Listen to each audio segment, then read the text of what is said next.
All right, this one's gonna be a little bit longer, so come back another time if you are busy right now, but we're gonna talk about potty training and just puppy training in general. So potty training is gonna be the hardest thing when puppy comes home. Potty training is always the trickiest. We try to do our best to get you guys really set up to have success with a puppy with the grass at our home. They are about 90% confident on the grass patch. So if you have the grass patch and you want to put it in their pen, that's a great option. At nights, they'll use it when you're asleep and they need to go. If the crate is closed, of course they can't use it, but it's going to give them an option if they can't go outside where they can go. But during the day, we want to make sure that any chance we can get, we're taking them outside. We don't want that to be the primary way that they go to the bathroom. So every morning, as soon as they wake up, puppy goes outside as soon as they get out of the pen. They go right out, they try to go, and we kind of hang out there until they've gone. Once they've gone, they're welcome to come inside, have breakfast and things like that. And then after they've eaten, we want to try again. About 15 minutes after they've gone and eaten their meal, they're about ready to maybe go again. So it's just going to make sure that we were in that constant routine of taking them outside to try or to get in the habit of going outside. How it works for puppies is really interesting. Puppies are completely potty trained on scent, which is really interesting for someone like me who has a lot of puppies.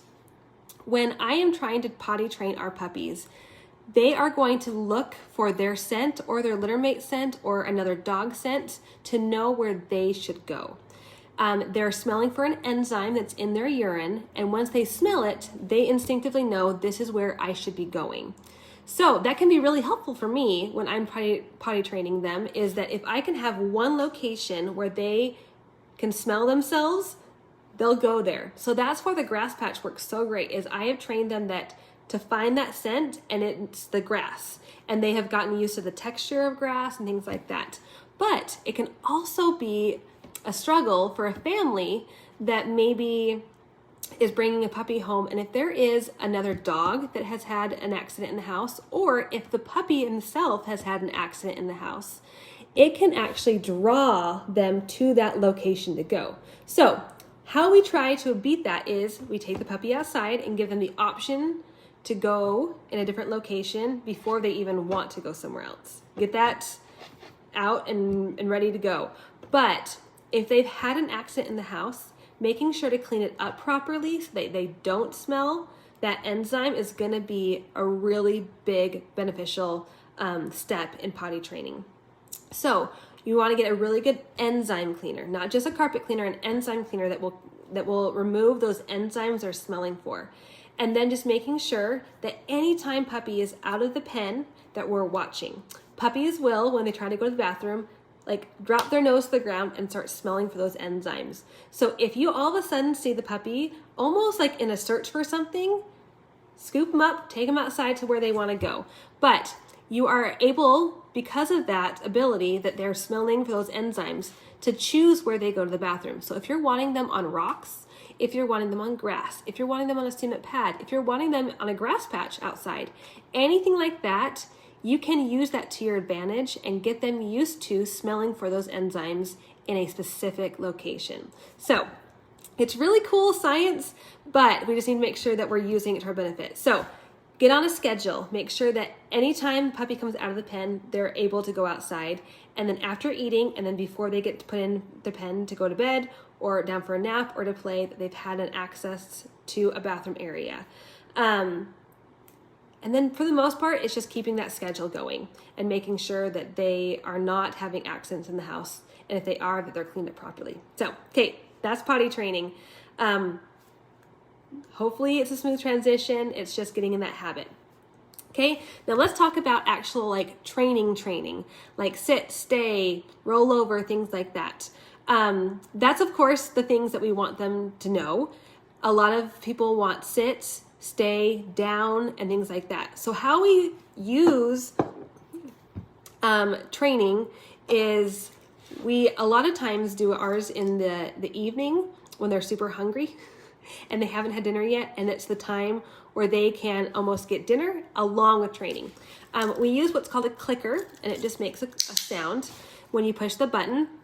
And this is really handy to get the puppy almost trained that anytime they hear that clicker, they've done what you want them to do, and they get a treat instantaneously. So when you click, a treat goes in their mouth. And it's not like, oh, let me grab you a treat. Like, click in mouth, click in mouth.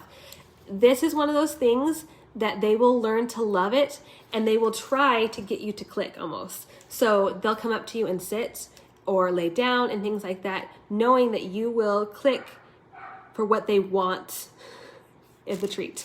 So there's lots of videos online of clicker training. We have some on our website under training and support. If you want to go and watch some, there's lots of them. There's crate training, there's potty training, nipping, stay, and things like that. And they're on our website, and just great videos on how to use them and how to have success with training.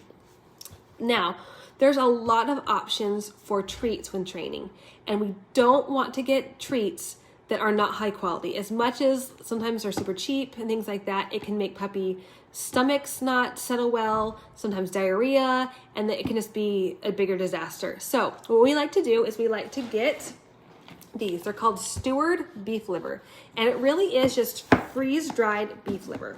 I'll show you one. So, and it's just freeze-dried, so when you blend it, it turns into a powder. So we get a smaller one than this one. This one's really big, and you put them in a blender and you powder them down. So they're hardly anything. And then we put them in a container like this. And so it is literally a powder that we have blended down. And it smells really strong, and the puppies love it. So we get their regular kibble that you already have, that they're already eating, and you sprinkle some of the beef liver powder into it so that it's coated with the beef liver, so that when you give them their treats, it tastes like this, but the massive amounts of the treat is actually just their dog kibble.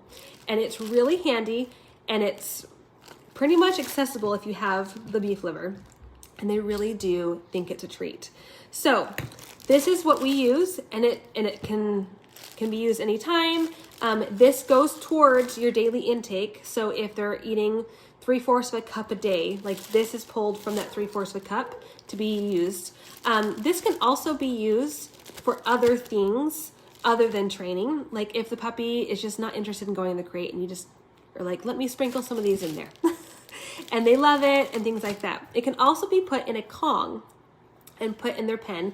If you put some of the dog food with the thing on it, and then fill this up with water, and you freeze it, when you're at the store or at a work meeting and you need them to be occupied, this will be great. As it thaws, they can slowly work on it, and it will take them a lot of time. Same thing with a hard bone. So this is actually a bone that has been purchased, and you can't really use cooked bones or smoked bones and things like that. So we try really hard to not let that... Need something?